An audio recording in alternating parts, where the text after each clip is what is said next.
People have forgotten how class Jadon Sancho was at Dortmund.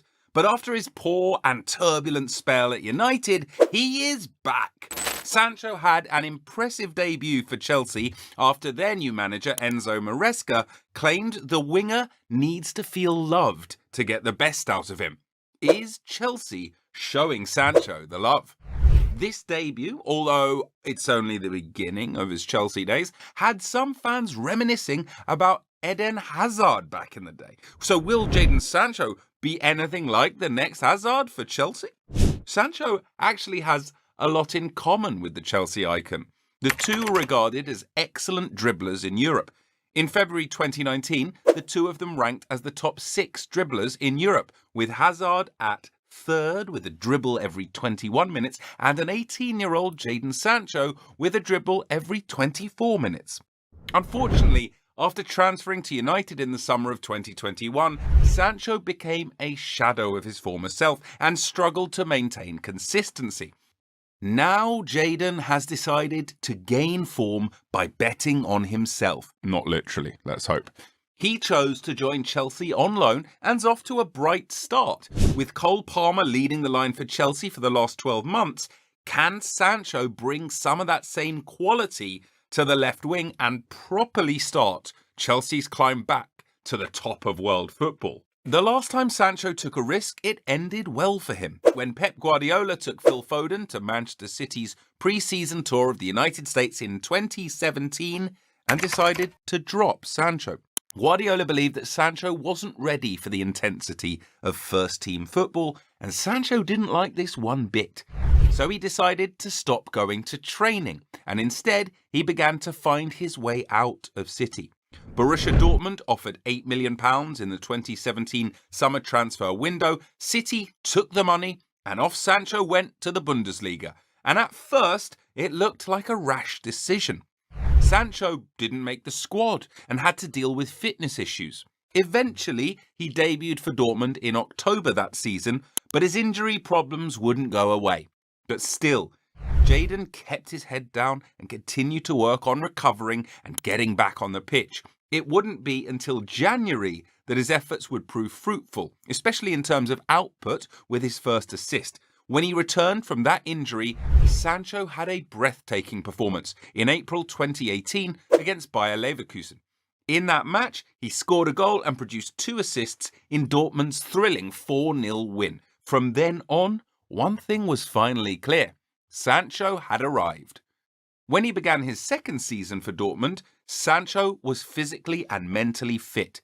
He began the season with another assist in Dortmund's win against Leipzig. He would then go on to provide a couple more assists, and his performances continued to improve. This earned him the October Player of the Month in the Bundesliga. Then came the international break in October, and Sancho took his fine form to debut for England in their UEFA Nations League match against Croatia that month. When club football resumed, his form was red hot and he unleashed terror against the defenders of Atletico Madrid with his breathtaking dribbling skills. Sancho capped that performance with a goal and continued to make things tick for Dortmund in the attack. He ended the season with 12 goals and 18 assists in 34 league appearances. Not bad, but it was only going to get better. Dortmund signed Erling Haaland in the 2019-20 season, and Sancho and Haaland struck up a sensational partnership. The two were difficult to play against in the Bundesliga, and Sancho ended the season as the 3rd highest goal scorer in the league, with 17 goals while also providing 17 assists in 32 league appearances. So it was getting clear to Dortmund that they wouldn't be able to keep their star player for long. Already in early 2019, Dortmund had resisted the efforts of Manchester United trying to sign their player. United had been following Sancho's progress since 2018, but they didn't want to be involved in a long negotiation with Dortmund early 2019, so they pulled out. Were they hoping they could get him for cheaper? If they were, Sancho showed again why he was worth every penny in the 2020-21 season.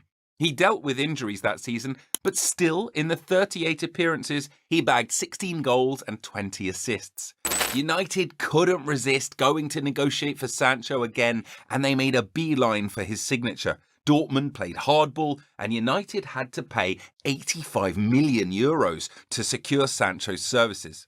The thought of Sancho electrifying United's left wing really excited the fan base. Their expectations, though, were far different from reality.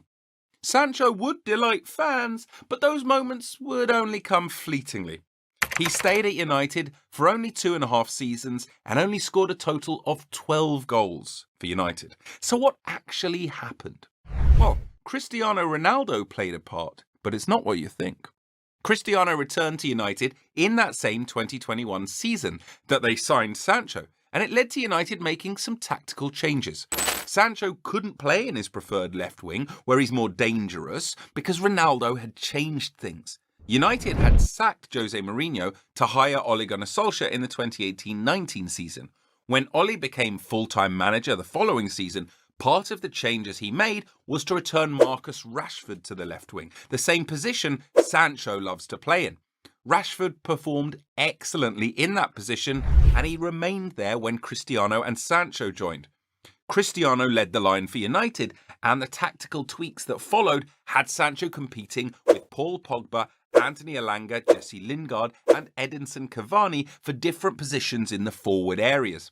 It didn't help Sancho that United played a transitional football style, which was different from the possession-based football that he was used to in Man City's academy and, of course, Dortmund. Also, the form of the entire team was poor that season, which led to United dismissing Ole Gunnar Solskjaer and Ralf Rangnick getting appointed after Michael Carrick served briefly as caretaker. This chaos really affected Sancho's form that season, and he ended it with a measly 3 goals and 3 assists. The next season, United hired Erik ten Hag, who was called the Crown Prince of Dutch football. Ten Hag played a similar possession-based attacking football style that Sancho was used to. So finally, United were going to get the best out of Sancho. He started the season brightly, and fans were excited. He scored a beautiful goal against Liverpool and gave United more of the same in their match against Leicester and other Premier League teams. In the Europa League, Sancho was also decisive. However, there was one little problem. Ten Hag departed from his possession football to one that relied on wingers and counter-attacking football. Okay, on the surface, this seemed like it would be a good fit for Sancho, but it wasn't. And it's because of how he loved to play. Sancho's main strengths are his breathtaking dribbling skills, ball control, and creativity. He's good in one-on-one situations and uses his dribbling to free himself and create chances for his teammates. He's versatile, although he prefers to play on the left wing. As a winger, Sancho isn't the type to hold width. He has a predominant right foot and plays on the wing, so he prefers to cut inside to put the ball on his right foot, where he can pick out a teammate with a pass or try and wrap the ball into the top right. Soon after his spectacular start to the season, Sancho lost his form, and things got so bad that Ten Hag had removed him from United's squad list, and he had to be put in an individual training regime.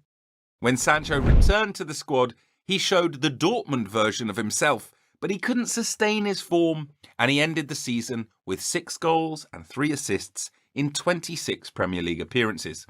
Ten Hag's patience was wearing thin, and by the 23-24 season, he gave up on Sancho. At the beginning of the season, Ten Hag removed Sancho from United's squad and accused him of not training well. Sancho publicly called Ten Hag a liar and refused to apologise when asked to, even if that meant he would no longer play for the team. After being frozen out for a good while, Sancho eventually left in January of 2024 to go back on loan to his beloved club Dortmund. There, he slowly regained his match fitness, his form, and contributed to their success in their run to the final in the Champions League. Now, unfortunately, Dortmund didn't win as they lost to Real Madrid in the final, which was very anticlimactic for Dortmund fans and any non-Real Madrid fans, as the trophy went back to Madrid again. But anyway, Dortmund didn't retain his services and Sancho returned to United. The big question was, what was next for the winger? Sancho and Ten Hag settled their feud, but immediately he got a loan offer from Chelsea. Sancho accepted, and off he went to play for his boyhood club, who he was born a fan of, even ready to take a pay cut to make his move permanent if certain conditions were met. Now that remains to be seen, but he's certainly off to a bright start. Sancho debuted for Chelsea against Bournemouth, and his performance in that match was impressive to say the least. He completed 2 dribbles out of the 4 he attempted, created a big chance, and crowned his effort with an assist.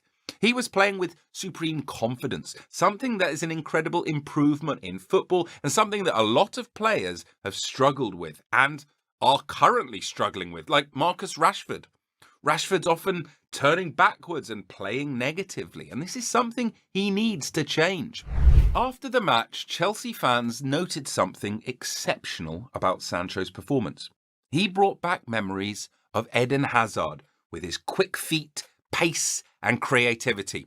Now, Eden Hazard was incredible for Chelsea on that left wing, so now Chelsea fans hope Sancho will bring more of these memories. However, that weight of expectation could be crushing, as Sancho is still far off from what Hazard was for Chelsea. So what do you think? They're big boots to fill. Can Jadon do it?